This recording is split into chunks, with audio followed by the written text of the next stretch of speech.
Hello friends, welcome to the channel. Today we are going to cover the next topic of history of English language, that is related to standardization of English. क्या क्या ऐसे factors थे जिनकी वजह से English का standardization हुआ, that we are going to cover in this video.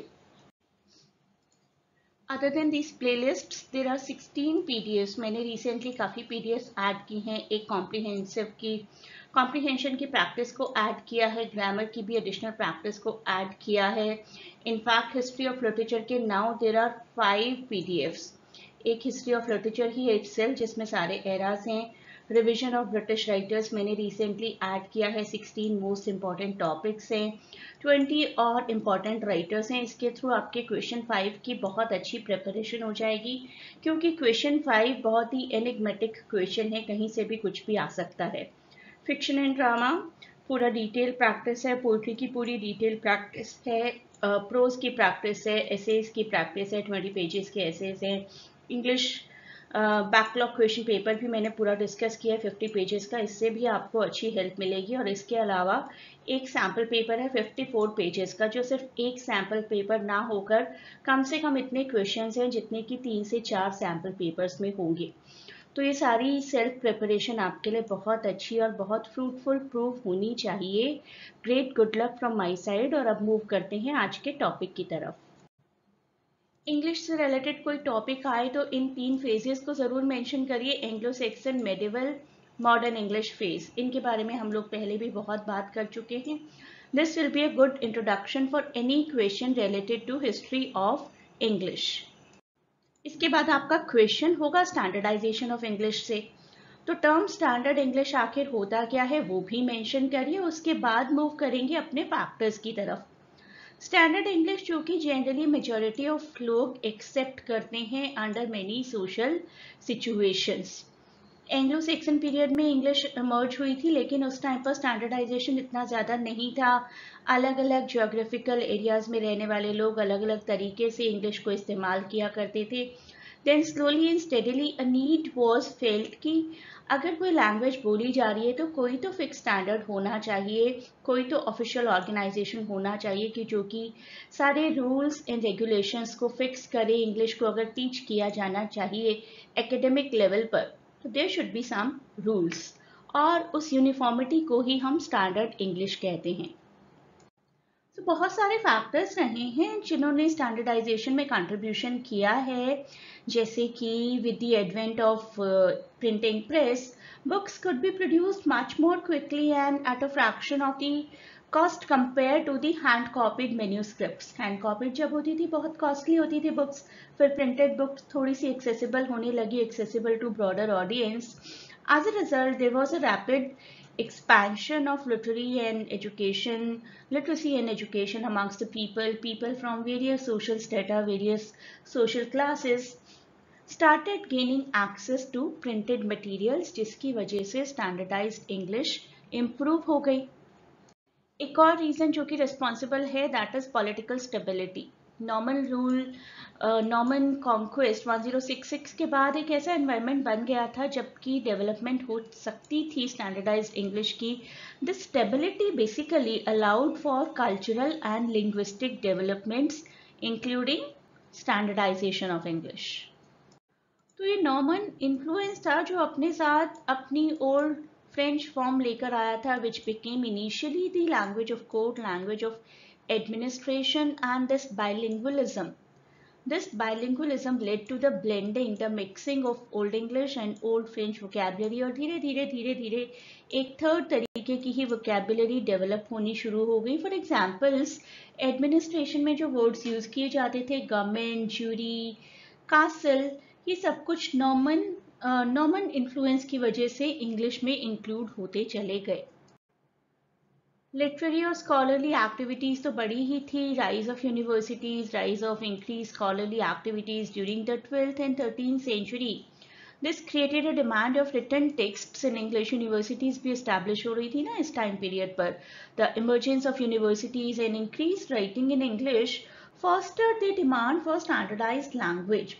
Writers like Geoffrey Chaucer used East Midland dialect in works such as Canterbury Tales, contributing more to the linguistic norms, linguistic standardization. एक और moment था, that was chancery standard. Chancery standard used by the Royal Chancery for the official document from the late 14th century onwards. It really played a great crucial role in standardizing spelling and grammar conventions. Official documents में standardise spelling use की जाने लगी थी. For example, एक consistent use शुरू हो गया था फॉर प्लूरल्स यूजिंग एस और ई एस, जो कि हम आज भी करते हैं. बॉक्स का बॉक्सेस करते हैं, बुक्स बुक का बुक्स करते हैं. And generally for past tense ed was used, right? I walk, I walked. तो इस तरीके के कुछ स्टैंडर्ड चौंसरी स्टैंडर्ड के अंडर यूज किए जाने लगे थे, तो जो कि धीरे धीरे एक स्टैंडर्ड फॉर्म बन गए, आज भी पॉपुलर हैं. और प्रिंटिंग प्रेस के कंट्रीब्यूशन को तो भुलाया जा ही नहीं सकता.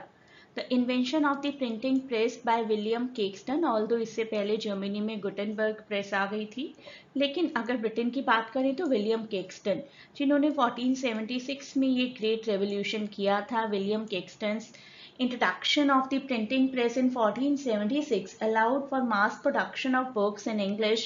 Printed texts basically helped to solidify spelling and grammar convention across different regions. अभी तक जिस जिस रीजन में, जिस जिस लोकेलिटी में अलग अलग प्रोनाउंसिएशन, अलग अलग स्पेलिंग्स, अलग अलग ग्रामेटिकल स्टैंडर्ड्स फॉलो हो रहे थे, वो धीरे धीरे धीरे प्रिंटिंग की वजह से यूनिफॉर्म होने शुरू हो गए. डायलेक्टिकल कन्वर्जेंस भी शुरू हो गया था. Over time the dialectical variation within England decreased as communication and trade between regions increased. Trade बढ़ा, लोगों का मिलना जुलना बढ़ा, एक दूसरे से सबने कुछ ना कुछ सीखा, तो it led to a standardization, uniform spoken and written language. So we can say improved transportation, improved communication. This reduced dialectical variation. The convergence meant that regional differences in pronunciation and vocabulary basically began to diminish. Globalisation जिसको हम कहते हैं, आज की language में हर कोई कहीं ना कहीं से कुछ ना कुछ सीखता है और एक स्टैंडर्ड बन जाता है. उसी तरीके से उस टाइम भी ट्रेड लेवल पर ग्लोबलाइजेशन हो रहा था, जिसकी वजह से यूनिफॉर्मिटी आ गई लैंग्वेज में, लैंग्वेज की स्पेलिंग में, लैंग्वेज के प्रोनाउंसिएशन में. लिटरेरी वर्क्स को बहुत कंट्रीब्यूशन जाता है. The production of influential literary works such as the greatest and one example, Geoffrey Chaucer's Canterbury Tales. It helped establish certain dialects. In Chaucer case East Midland कहेंगे हम, जो कि काफ़ी prestigious और influential हो गया था धीरे धीरे. It helped establish certain dialects, बहुत prestigious, बहुत influential, and common people basically started adopting this work into their daily lives. So in the end you can write this. These factors collectively contributed to the standardization of Middle English. आप कोई भी और language भी use कर सकते हैं कि इन सभी फैक्टर्स की वजह से एक यूनिफॉर्मिटी आई, एक ट्रांजिशन हुआ, अलग अलग अलग फ्रेगमेंटेड वर्जन्स हटकर एक singular dialect, unified language, unified spelling, unified grammar की फाउंडेशन की शुरुआत हुई, जो कि मॉडर्न इंग्लिश के लिए भी एक बहुत बड़ा बेस बनी. तो अभी भी कुछ दिन हैं, आप लोग पीडीएफ का पैकेज लें तो कुछ ना कुछ तो ज़रूर पढ़ पाएंगे. एटलीस्ट आपकी एक बहुत अच्छी रिवीजन हो जाएगी. आपका एग्ज़ाम अप्रोच करने वाला है, आई नो. और आप अगर वीडियो से पढ़ चुके हैं तो you can go on, you should go for this PDF package. Please do not forget to share and subscribe to channel and provide your valuable feedback in comments.